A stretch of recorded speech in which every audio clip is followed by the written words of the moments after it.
નમસ્કાર મિત્રો, નિકોલસ પરમાર ચેનલમાં તમારું સ્વાગત છે। મિત્રો, ઉનાળો આવે એટલે આપણે તરત જ ફ્રીજ તરફ દોડીએ છીએ ઠંડુ પાણી પીવા માટે।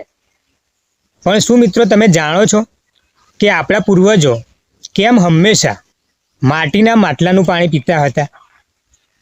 તો મિત્રો આજે આપણે વિજ્ઞાન અને આયુર્વેદના સંગમ દ્વારા એ જાણીશું કે માટલાનું પાણી તરસ છીપવવા માટે નથી, પણ તે અનેક રોગોની દવા પણ છે।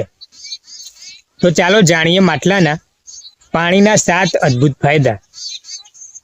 કુદરતી ઠંડક અને બાષ્પીભવન। ફ્રીજનું પાણી અને એની વિરુદ્ધ માટલાનું પાણી। મિત્રો, માટીના માટલામાં હજારો સૂક્ષ્મ છિદ્રો હોય છે અને આ છિદ્રો દ્વારા પાણીનું બાષ્પીભવન થાય છે અને જેના કારણે માટલાની અંદરનું જે પાણી છે એ કુદરતી રીતે ઠંડુ રહે છે।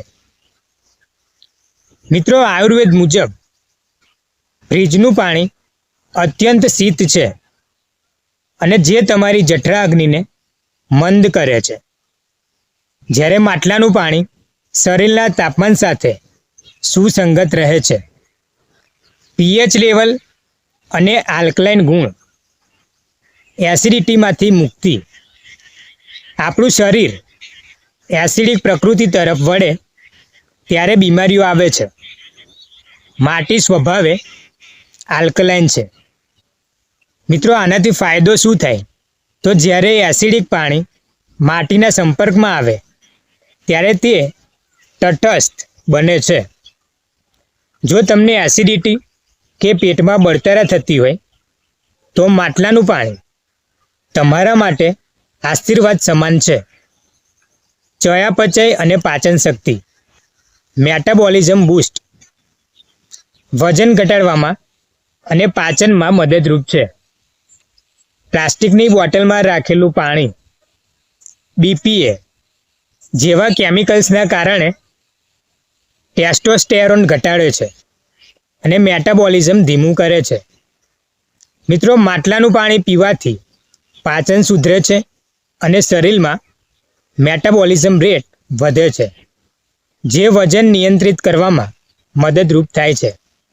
ગળા અને શ્વસન તંત્ર માટે ઉત્તમ છે।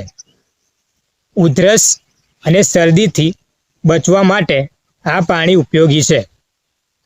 ઉનાળામાં બહારથી આવીને તરત જ ફ્રીજનું ઠંડુ પાણી પીવાથી ગળામાં ઇન્ફેક્શન કે થ્રોટ ઇરિટેશન થઈ શકે છે।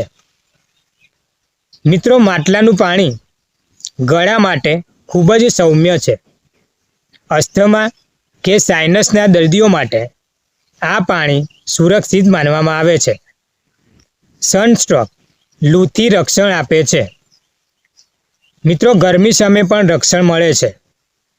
ઉનાળામાં શરીરમાં મિનરલ્સ અને વિટામિન્સની ઉણપ સર્જાય છે અને માટીમાં પુષ્કળ પ્રમાણમાં કુદરતી ખનિજો હોય છે।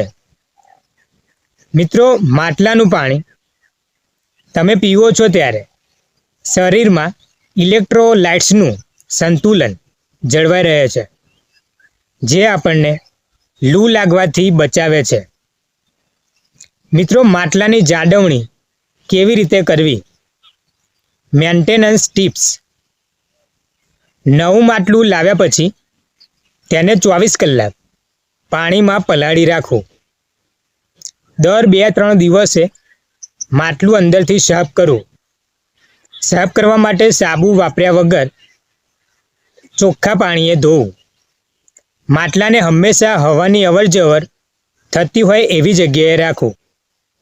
દર વર્ષે અથવા દર સિઝનમાં માટલું બદલી નાખવું, કારણ કે સમય જતાં તેના છિદ્રો પૂરાઈ જાય છે।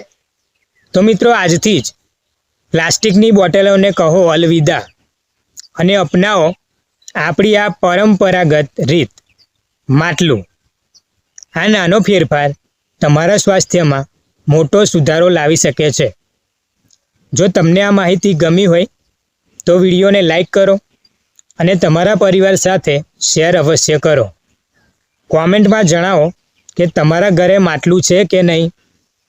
સ્વસ્થ રહો, મસ્ત રહો.